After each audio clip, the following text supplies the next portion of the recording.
Hello students, welcome back to career exams. इस video में हम बात करेंगे कि क्या ज्योग्राफी की तरह हम हिस्ट्री एंड सिविक्स में भी 5 चैप्टर्स वाला कॉन्सेप्ट अप्लाई कर सकते हैं। नहीं, जैसा कि आप ज्योग्राफी में जान रहे हैं कि हम पार्ट बी के लिए एनी 5 चैप्टर प्रिपेयर करके जा सकते हैं। तो क्या हिस्ट्री एंड सिविक्स में ऐसा है? तो ऐसा नहीं है, लेकिन क्या कुछ चैप्टर्स ड्रॉप कर सकते हैं? हाँ, कुछ चैप्टर्स आप ड्रॉप कर सकते हो, सर्टेनली आप ऐसा कर सकते हो। ठीक, इसका आंसर यस है। अब कौन से कर सकते हो, ठीक है, ये जानने के लिए आपको वीडियो एंड तक देखना है, क्योंकि हम आपको थोड़ा लॉजिक के साथ बताएंगे जिससे कोई इधर उधर आपको घुमा ना पाए, मिसलीड ना कर पाए। तो अगर हम काउंसिल का सिलेबस देखें, जो कि आपको ICSE.org या CISE.org करके सर्च करोगे तो उसमें सिलेबस सेक्शन में आपको सिलेबस आपका दिखेगा। तो उसमें आप देखोगे हिस्ट्री एंड सिविक्स जो है वो हिस्ट्री 3 यूनिट में और सिविक्स आपकी 3 यूनिट में वहाँ पर डिवाइड है। अगर सिविक्स की बात करें तो आपका लेजिस्लेचर, एग्जीक्यूटिव और जुडिशियरी, ठीक है, इन 3 में है। और हिस्ट्री को अगर देखेंगे तो सबसे पहले आपका है जो है इंडियन नेशनल मूवमेंट, ठीक है, और इसके अलावा फिर है आपका mass phase of Indian national movement, और फिर थर्ड है आपका कंटेम्प्रेरी वर्ल्ड। ठीक, तो कुल मिलाकर के हिस्ट्री की 3 यूनिट है और सिविक्स की 3 यूनिट है। ठीक, ये किसी बुक या पब्लिकेशन की बात नहीं कर रहा हूँ। अगर बुक या पब्लिकेशन पे जाओगे या उसके अंदर क्या है इस पर अगर बात करोगे तो फर्स्ट यूनिट जो आपकी है तो उसमें आप देखोगे 1850 फर्स्ट यूनिट में 1857 का रिवोल्यूशन है। उसमें first phase, second phase, growth of nationalism और मुस्लिम लीग, ये सब हैं। सेकंड वाले में आओगे यानी मास फेज वाले पे, तो उसमें जो गांधीयन इरा है पूरा, यानी आपका नॉन कोऑपरेशन मूवमेंट और आपका Khilafat movement, civil disobedience, quit India, और इसके अलावा forward bloc, INA, Indian partition, ठीक, ये सारा कुछ इसमें है। और फिर कंटेम्प्रेरी वर्ल्ड में आपके दोनों वर्ल्ड वार हैं और फासिज्म, नाजिज्म ये है, और इसके अलावा UNO, उसकी मेजर एजेंसीज, ठीक है, ये सारा कुछ उसमें आपको देखने को मिलेगा। अब अगर आप आओगे सिविक्स में तो जो पहली यूनिट एग्जीक्यूटिव आपकी जो है लेजिस्लेचर वाली है, उसमें राज्यसभा, लोकसभा, ठीक है, और इसके अलावा स्पीकर और चेयरमैन, ये सब मिलेंगे। जो एग्जीक्यूटिव वाला है उसमें आपको प्रेसिडेंट और प्राइम मिनिस्टर और यूनियन मिनिस्टर देखने को मिलेंगे। और जो जुडिशियरी है उसमें आपका सुप्रीम कोर्ट, हाई कोर्ट और सबॉर्डिनेट कोर्ट्स देखने को मिलेंगे। ठीक है, तो ये हम आपको आपका पूरा सिलेबस बता दिए।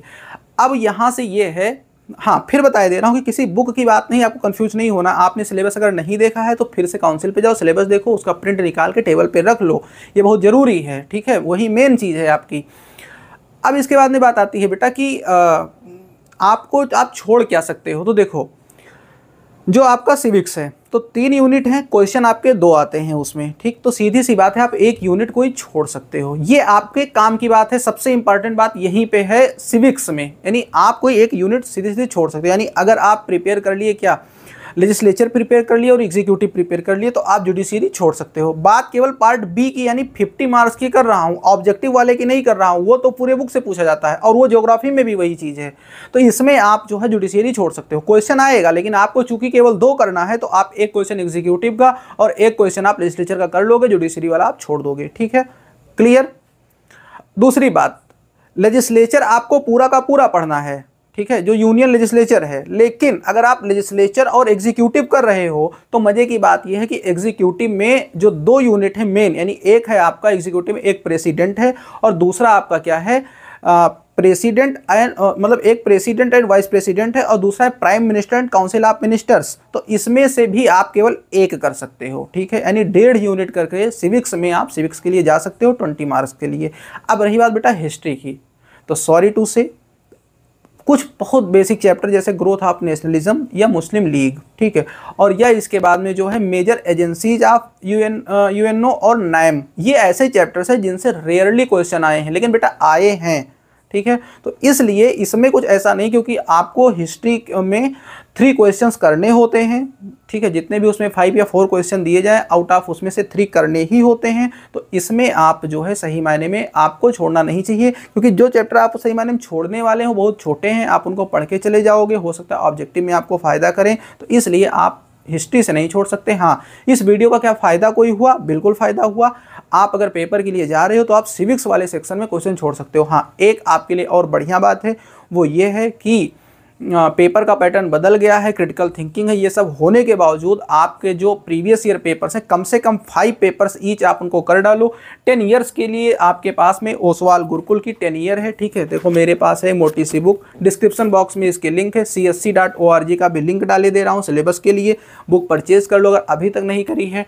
जिन्होंने अभी बहुत ज़्यादा पढ़ाई आगे नहीं प्रोग्रेस की, परेशानी की कोई ज़रूरत नहीं है, ठीक है। आपके पास अभी ठीक ठाक टाइम बचा हुआ है पेपर के लिए, ठीक है। आप प्रिपेयर करो, ठंडी शुरू हो रही है, स्कूल सब ज़्यादा चलेंगे नहीं, तो आप सेल्फ स्टडी को टाइम दो, ठीक है।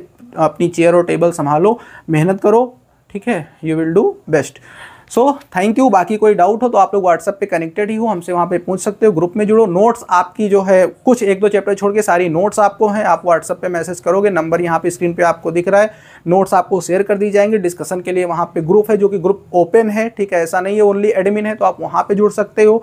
जो 1-2 नोट्स अभी नहीं हुई वो नोट्स अपडेट कर दी जाएंगी। जिन क्वेश्चंस पे डाउट है या जो टॉपिक आपको पढ़ाने वाले वो कमेंट बॉक्स में कमेंट कर सकते हो, उस पर यहाँ पे वीडियो बना दी जाएगी, ठीक है। सो थैंक यू एवरीवन, मिलते हैं नेक्स्ट वीडियो।